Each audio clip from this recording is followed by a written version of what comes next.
Matendo mema ni nafasi ya kumweka Kristo katika maisha. Dunia inapostawi sana katika maendeleo huzaa mambo mazuri na mabaya pia.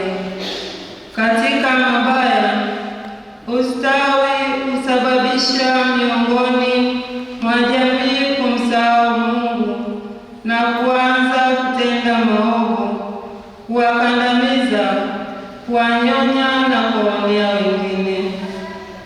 Katika hali kama hiyo, wajibu wa kanisa ni kupaza sauti ya kinabii na kuiamsha jamii na kuhimiza watu wote watende mema na kuzingatia haki. Neno la Mungu iwe katika Agano la Kale au Agano Jipya linamkataza kila mwanadamu kufanya matendo mabaya na linamtaka kutenda mema siku zote. Ni agizo la Mungu kwamba kila mwanadamu aache mabaya na atende mema, kwani matendo mabaya yote yanatuingiza kwenye dhambi na kumwasi Mungu, na matokeo yake tunakosa nafasi katika uzima wa milele. Zaburi sura ya 34 aya 14 na kitabu cha Amosi sura ya 5 aya 15. Ni kusudi la Mungu kwamba wanadamu wote wawatendee wengine jinsi ambavyo wao wenyewe wangetaka kutendewa. Aliweka kielezo kizuri sana cha kuonyesha anajali maslahi ya wengine kwa jinsi alivyowaumba wanadamu. Mungu akamuumba mtu kwa mfano wake. Kwa mfano wa Mungu alimuumba mwanaume na mwanamke. Mwanzo sura ya 1 aya 27. Hiyo inamaanisha kwamba kwa upendo wa Mungu aliwapa wanadamu dhamiri ambayo inapozoezwa vizuri ingesaidia kuwatendea wengine jinsi ambavyo wao wenyewe wangetaka watendewe. Katika Agano Jipya tunahimizwa sana pia kutenda mema. Tena tusichoke katika kutenda mema, maana tutavuna kwa wakati wake tusipozimia roho. Kwa hiyo kadri tupatavyo nafasi na kuwatendea watu wote mema, na hasa jamaa ya waaminio. Waraka wa Mtume Paulo kwa Wagalatia sura ya 6 aya 9 hadi 10. Kwa sababu hii Mkristo unaalikwa usiache kufanya matendo mema, kwani ndiyo nafasi ya kumweka karibu Yesu Kristo katika maisha yako. Katika kipindi hiki cha Kwaresma, kwa namna ya pekee zaidi, kila mmoja anaalikwa kutenda mema. Mwaliko huu wa Mtume Paulo unamtaka kila mmoja kuwa tayari kutoa mali zake, ashirikiane na wengine kwa moyo kama akiba ya msingi mzuri na imara kwa wakati ujao, na kujipatia uzima ulio kweli. Waraka wa kwanza wa Mtume Paulo kwa Timotheo sura ya 6 aya 18. Ili mwanafunzi wa Kristo awe kamili, yampasa kutenda jema katika mwito wake. Nyakati zetu hizi, pengine kuliko nyakati zingine zote za maisha na utume wake, kanisa linashuhudia hitaji kubwa la maisha ya ushuhuda wa kiimani katika kutafuta mambo mawili yanayosimama pamoja, ambayo ni haki na kutenda mema. Kwa mambo haya, Kwaresma hii sisi wachungaji wenu wakuu tunawahimiza na kualika ninyi nyote kujenga msingi wa uwiano wa ongezeko la wanaomwamini Kristo na ongezeko la matendo mema, matendo ya huruma na kukua na utoaji wa haki. Matendo mema ni kushika amri na maagizo ya Kristo. Ni dhahiri kwamba kumwamini Kristo ni kushika amri na maagizo yake, na agizo kuu analotupatia ni kupendana. Tusisahau kutenda mema na kushirikiana, maana sadaka kama hizo ndizo zinazompendeza Mungu. Waraka wa Mtume Paulo kwa Waebrania sura ya 13 aya 16. Matendo mema ni moja ya vigezo vya mwamini kukubalika na Kristo mwenyewe.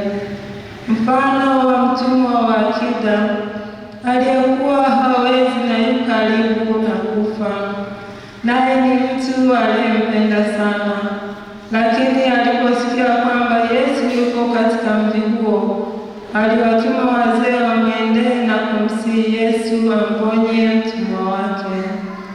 Wazee mbele ya Yesu walimnadi akida kwa kueleza wema wake mbele za Bwana na kwa wenzake, kwamba mtumwa wake alistahili kuponywa kutokana na matendo mema ya akida yule, na Bwana akakubali kumponya. Injili ya Luka sura ya 7 aya 2 hadi 6. Hivyo ndugu, tusichoke kutenda mema. Kumwamini kwetu Kristo kuambatane kikamilifu na matendo mema na kushika amri zake. Injili ya Yohane sura ya 14 aya 15. Matendo mema yasisimame peke yake, mfano wa mtu akajitolea sana kwa watu kwa ajili ya matatizo yao, akasaidia sana yatima, wajane, akasaidia sana wasiojiweza na wazee. Yote haya yatakosa ukamilifu bila kumkiri Bwana Yesu kwamba ni Bwana na Mwokozi wa ulimwengu. Mtume Yohane katika barua ya kwanza kwa watu wote anasema, lakini mtu akiwa na riziki ya dunia, kisha akamwona ndugu yake ni mhitaji, akamzuilia huduma zake, je, upendo wa Mungu wakaaje ndani yake huyo? Waraka wa kwanza wa Mtume Yohane kwa watu wote sura ya 3 aya 17 hadi 18. Matendo mema yanatoa ushuhuda wa imani. Katika maandiko matakatifu, Bwana anatuonya na kutufundisha kwa maneno na mifano mbalimbali, kama mfano wa tajiri na maskini. Injili ya Luka sura ya 16 aya 19 hadi 31. Na kama ilivyo pia kwa mfano wa hukumu ya mwisho, nalikuwa na njaa ukanilisha, nalikuwa uchi ukanivika, nalikuwa na kiu ukaninywesha, nalikuwa mgonjwa ukaja kunitazama, nalikuwa mgeni ukanikaribisha, nalikuwa kifungoni ukanijia. Injili ya Mathayo sura ya 25 aya 31 hadi 46. Matendo mema yanapofuata mwongozo wa Kristo, ni dhahiri kwamba yatatoa ushuhuda wa imani yako kwa Kristo mwenyewe.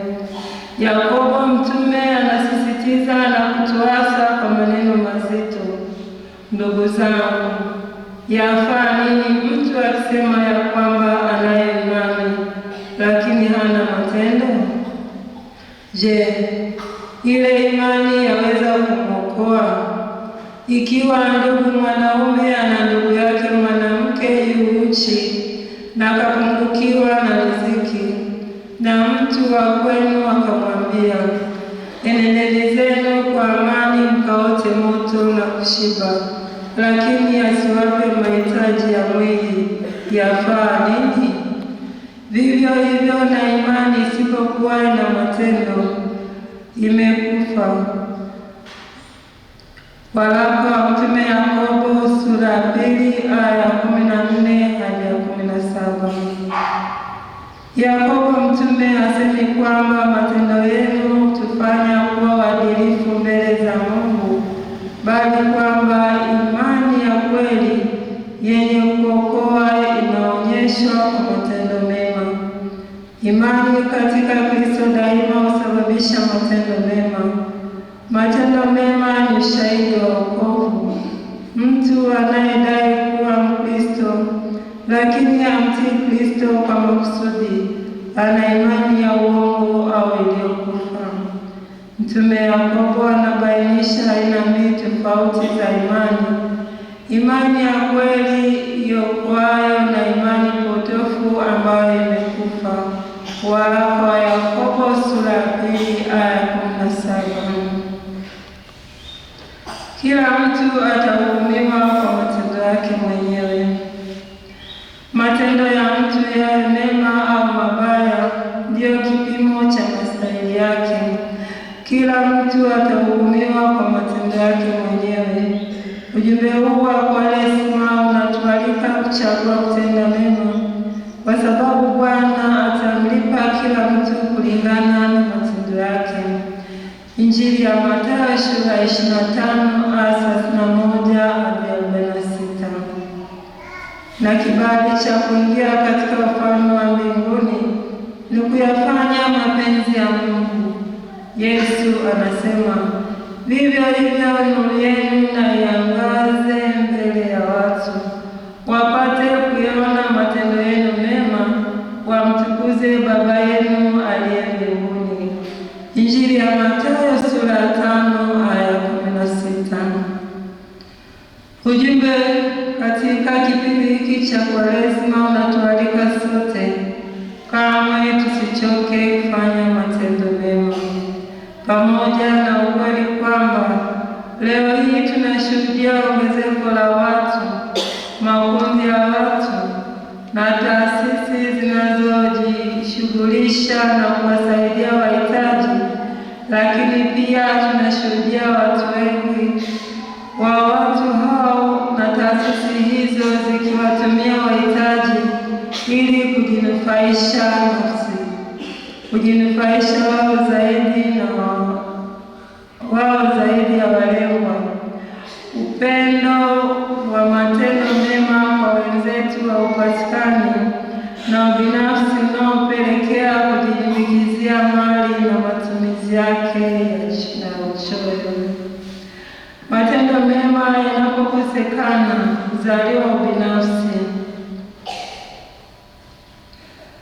huzaliwa ubinafsi na choyo ndani ya jamii. Hali hii inapokithiri huathiri sana jamii yetu kiasi cha kubadili hata mifumo ya kiutendaji ili kuwalinda wachache wenye mali na nguvu ya madaraka. Mwelekeo huu umeshushwa thamani ya utu na kupumbaza fikra za wengi kiasi cha kuelekea kuamini kuwa walionacho kingi hata kama hawajakipata kwa njia halali ndio wenye haki ya kufanya chochote wapendacho dhidi ya wengine.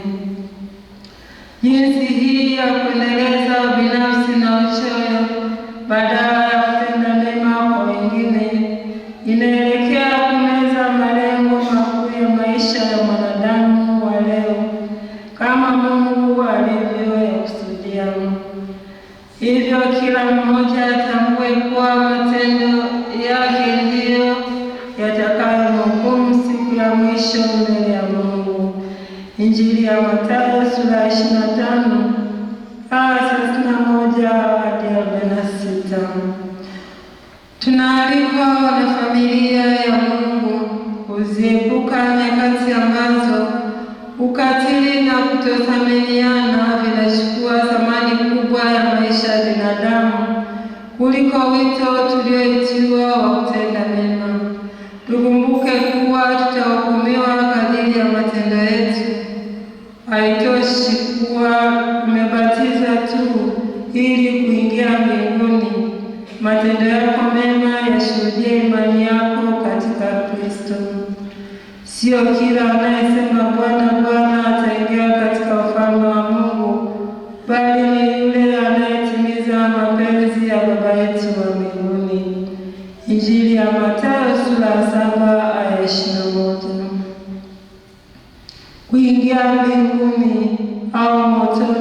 umechagua